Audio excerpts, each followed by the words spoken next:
It's been a while, hasn't it? It feels like it hasn't been too long, but it feels like it's been long enough.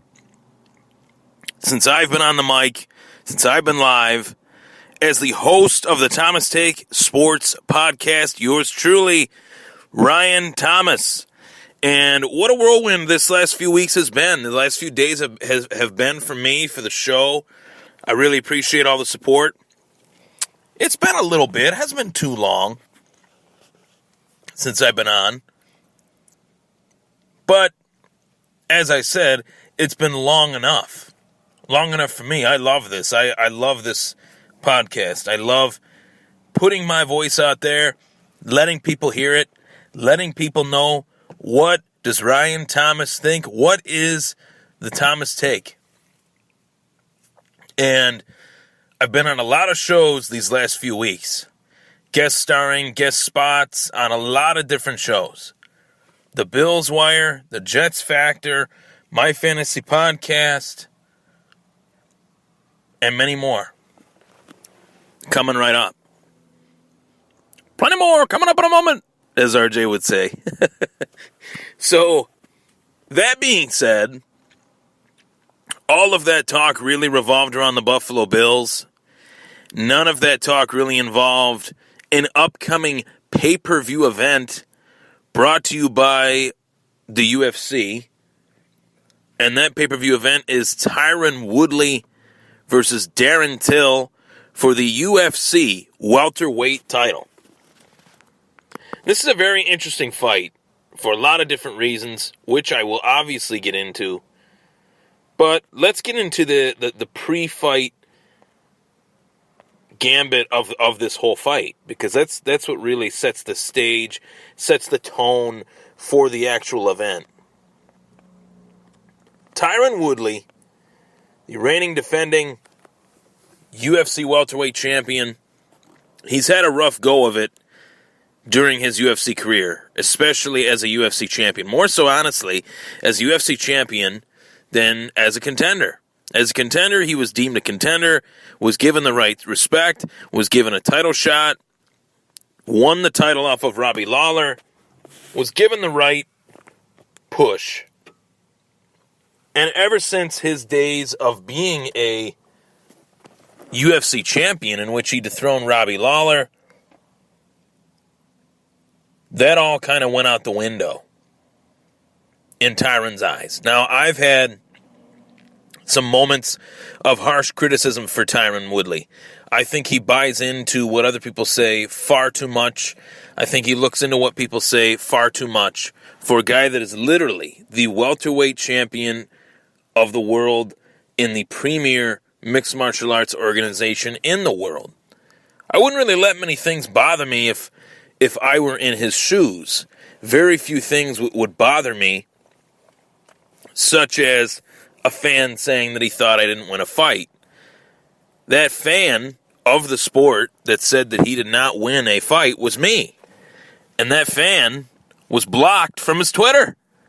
Still, to this very minute, I'm blocked from Tyron Woodley's Twitter. Me, Buffalo, New York's finest, Western New York's greatest podcast host, Ryan Thomas, was blocked from Tyron Woodley's Twitter. Can you believe that?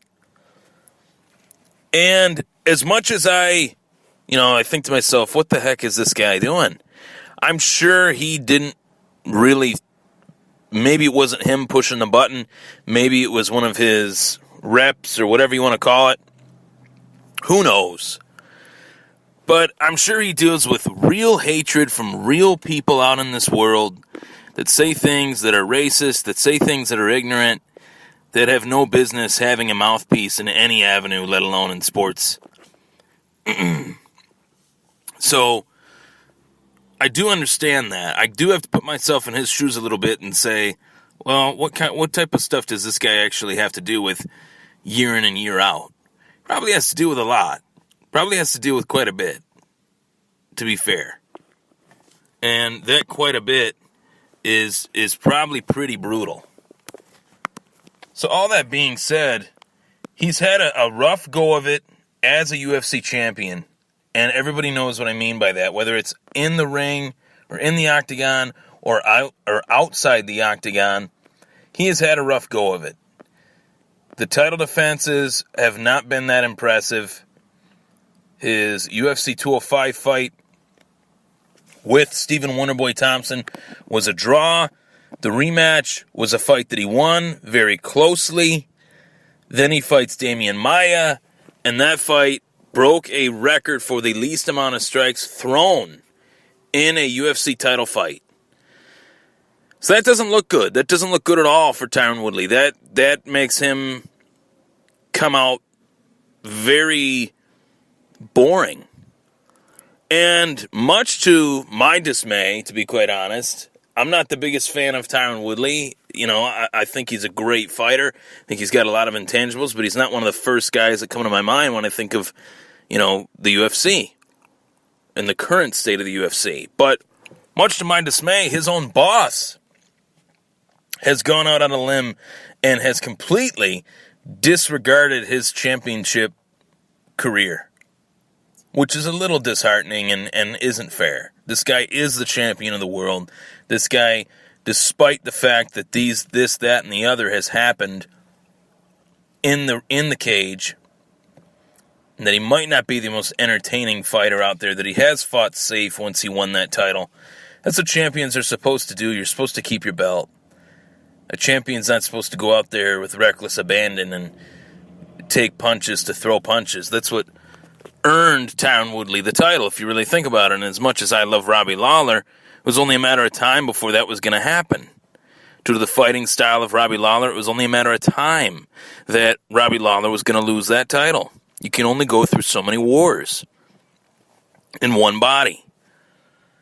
The human body, obviously. So, all that being said, I think that Tyron Woodley is in a good situation now. Now, he's fighting an opponent like Darren Till, who I've gone out on a limb. I've documented this on the Thomas Take Sports Podcast Facebook page.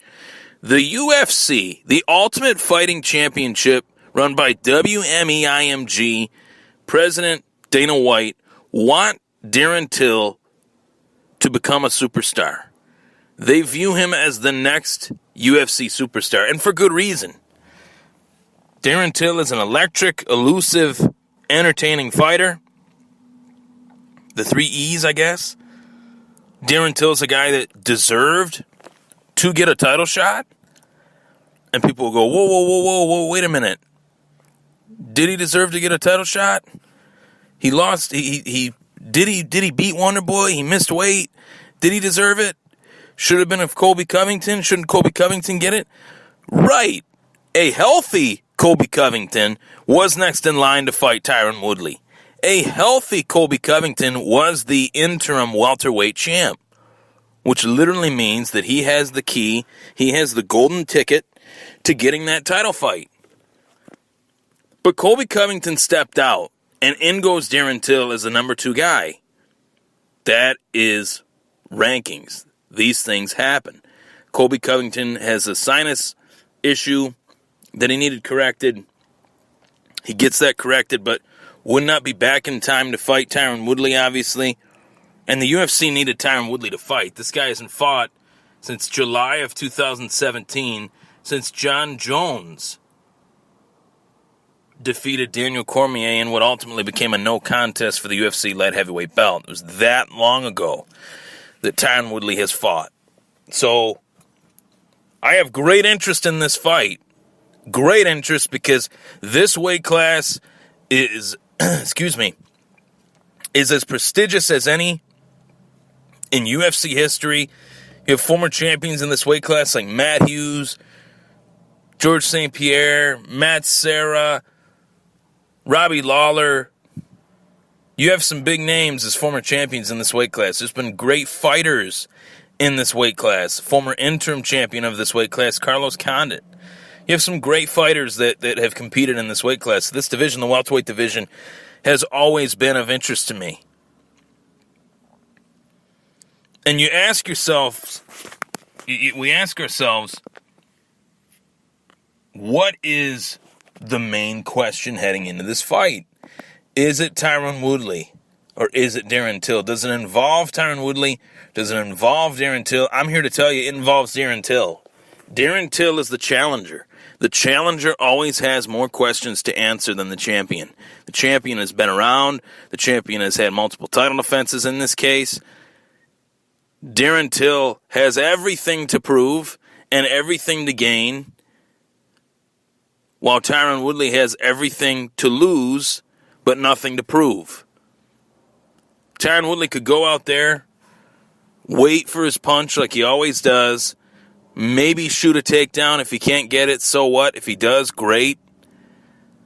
But Tyron Woodley could literally force Darren Till to fight a wild fight, which could lead to Darren Till getting caught, or which could lead to Tyron Woodley winning this fight based on points. The Stephen Wonderboy Thompson 2 method. Or Darren Till could come out guns blazing, use his reach advantage, use his size, and land the big punch. The question heading into this fight is this. Listen carefully. Is Darren Till up to snuff? And listen to me carefully when I ask you guys that. I've said that Darren Till is electric, elusive, and entertaining. 100%. I agree with my statement because I said it. But Darren Till has never fought anyone like Tyron Woodley before. A big, strong, athletic, fast, powerful puncher mixed in with a guy that has all-American wrestling ability. He's never fought a guy like that with the physique of Darren, or with the physique of Woodley. Till has never fought a guy like that. He's fought long, rangy strikers or Muay Thai strikers that come straight forward. Tyron Woodley is not going to come straight forward.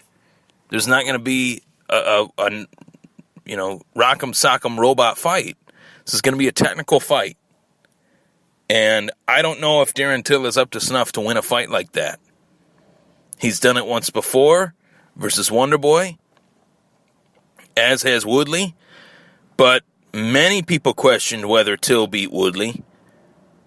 Or many people question whether Woodley beat Wonderboy the second time. I know I did. But triple the amount of people question whether Till beat Wonderboy. So both of these guys will let their skills dictate the fight. Both of these guys will put their skills out on the line and go toe-to-toe. But I don't think this will be a toe-to-toe fight. I think this will be a tactical, strategic fight that leads me to wonder, is Darren Till up to snuff? Because he hasn't fought anyone like Tyron before. Then again, you could also say Tyron Woodley hasn't fought anyone like Darren Till before. And I would agree with that. But Tyron Woodley has fought massive names in this sport, and Darren Till has not. Darren Till fought Donald Cerrone and Wonderboy, and that was about it. Beyond that, there's not many names that I even recognize in his fight history.